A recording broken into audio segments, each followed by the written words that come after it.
Hello everybody, I'm LinguaPhiliax's, and I don't think it's a very controversial thing to say that English spelling sucks, because it does. It's just awful. The silent E is everywhere, many sounds can be translated 2 or 3 different ways, and even the same letter or combinations of letters can have various different pronunciations for seemingly no reason. I'm sure all of us are familiar with the infamous OUGH quadgraph and how it can't seem to make up its own goddamn mind. But fear not, my people.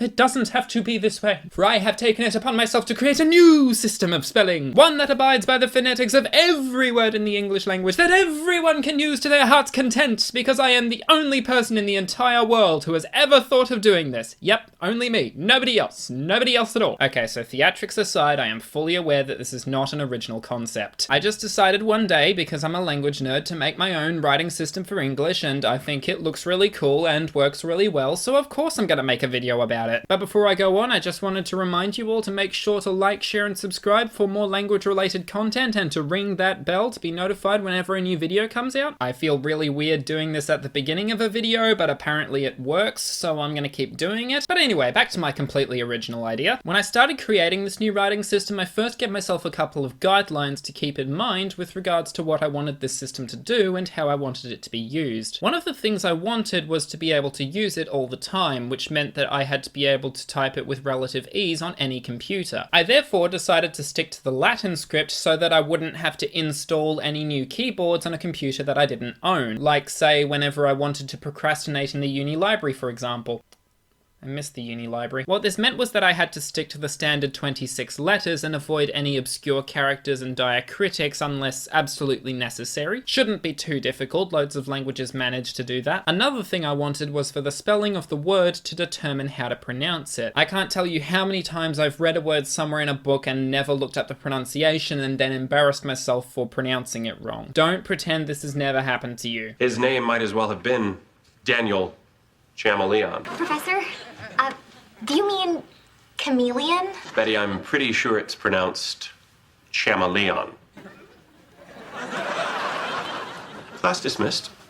No homework for a while. What this meant was that every single letter or combination of letters had to have one sound and only one sound associated with it. Some dialects may pronounce 2 different letter combinations with the same sound, which is known as a merger, and I'll get into more detail about this later, but the point was that you'd still be able to figure out the pronunciation of the word just by looking at it. There are also no silent letters, because why would you write something down if you don't ever pronounce it? French, Irish, Scottish, Gaelic. This guideline also meant that if 2 different words had 2 different pronunciations, they should be spelt 2 different ways, because that just makes sense. One of the things I find genuinely really annoying about the current writing system for English is that 2 different words with 2 different pronunciations can be spelt exactly the same way. Why? That's just confusing. Nope, sorry, not having any of that. On a related note, 2 words that are pronounced the same way, however, do not have to be spelt the same way. If there's like a morphological reason for something to be spelt differently, or if the writer just wants to add their own flair to their own personal orthography, then fine.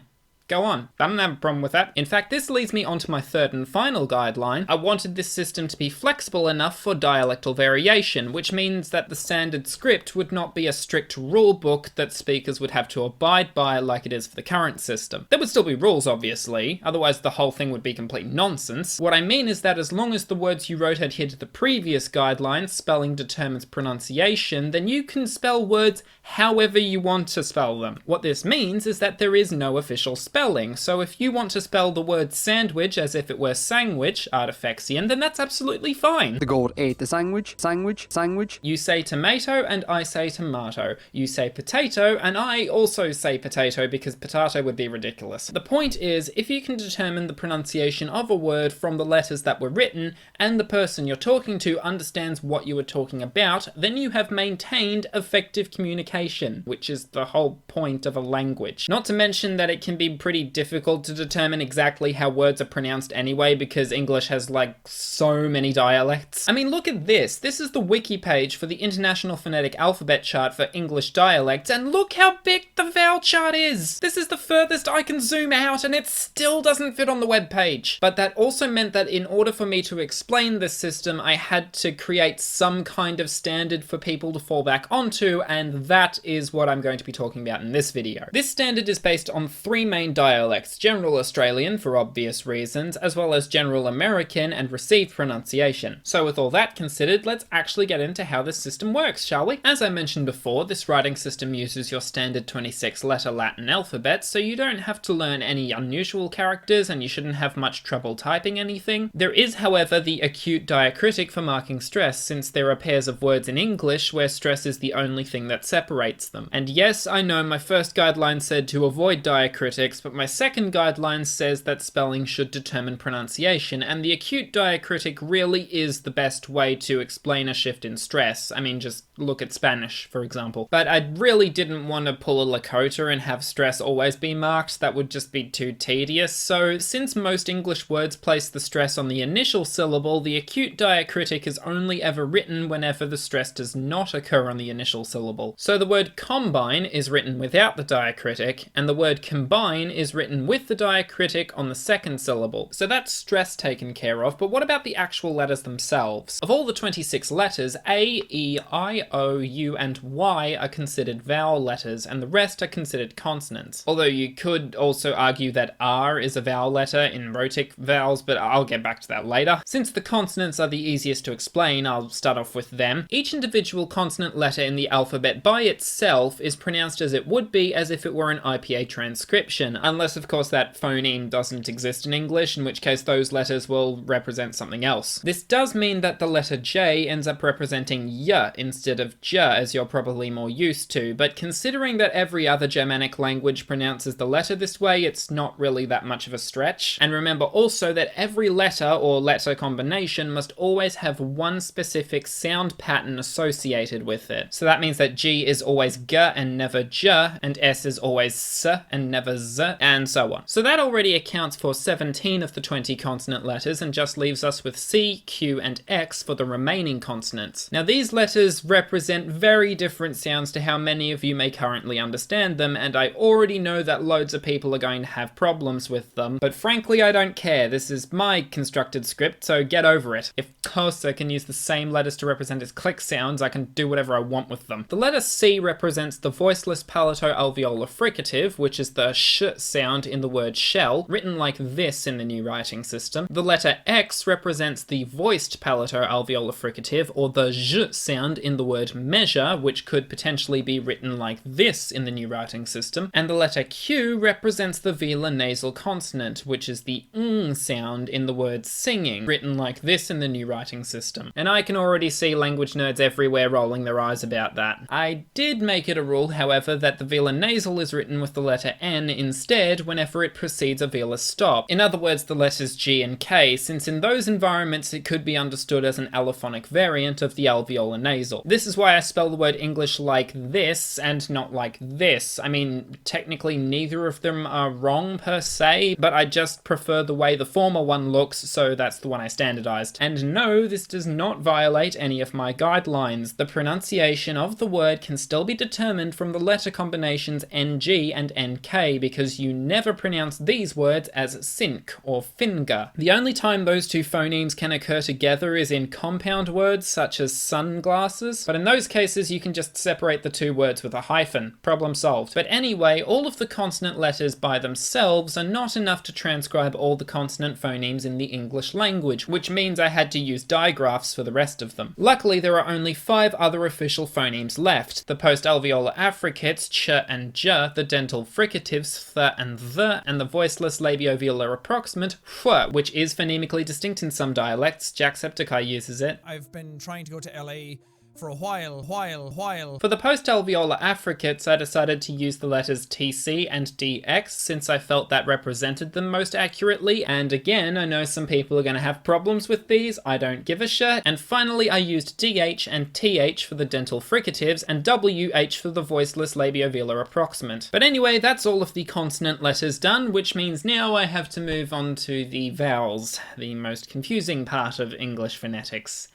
Yay! So individually, the letters A, E, I, O, U, and Y represent the vowels in the words cup, bet, hit, cot, book, and the initial unstressed vowel in the word about. As a tip for transcription, whenever I find it difficult to determine how an unstressed vowel is pronounced, I often use the letter Y as a dummy vowel since it typically doesn't make much of a difference in those situations. There is also the digraph AE, which represents the vowel in the word cap, and I already know that some people are going to have difficulty with this, so just to get it through your head, this is the word cup and this is the word cap. Cup, cap, cup, cap. But anyway, these 7 transcriptions all represent the short vowels in English, and pretty much every dialect has these, so they weren't that difficult to figure out. The long vowels and the rhotic vowels, on the other hand, took quite a bit of trial and error to standardize for complicated reasons, but after several months of playing around with them, the current standard looks like this. There are 4 long vowels, which are written with double letters and represent the vowel sounds in the words father, heat, court, and boot, at least according to my dialect of English. And the rhotic vowels are written with the letter R, and they occur in the words star, scare, hear,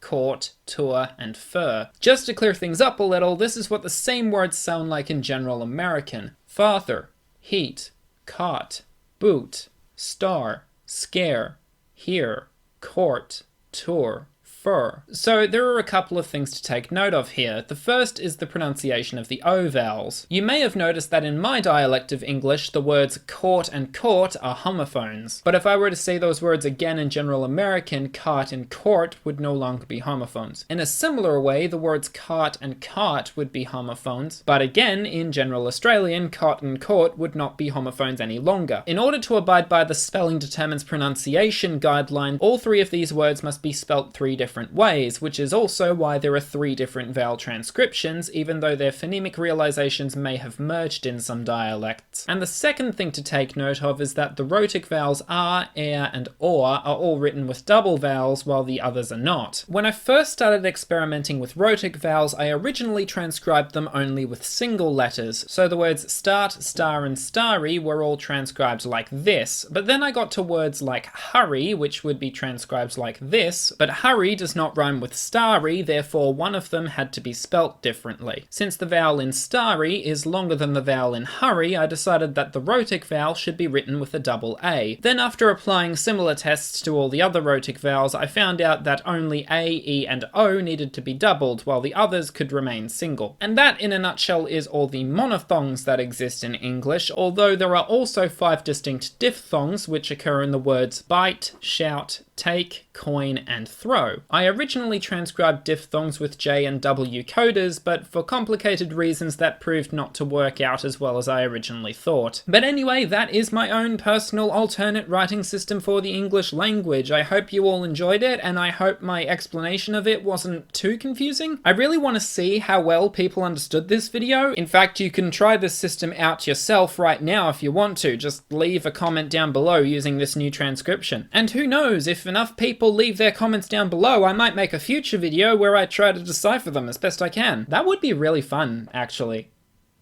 I want to try that. Please make this happen. Please? Please make this happen? You can literally just write anything. It doesn't even have to be related to the video. But even if you decide not to, remember that you can always like, share, subscribe, and ring that bell to be notified whenever a new video comes out. I've also started uploading my Let's Plays of Heaven's Vault, so be sure to check those out as well. Thank you all for listening, and we'll speak again next time.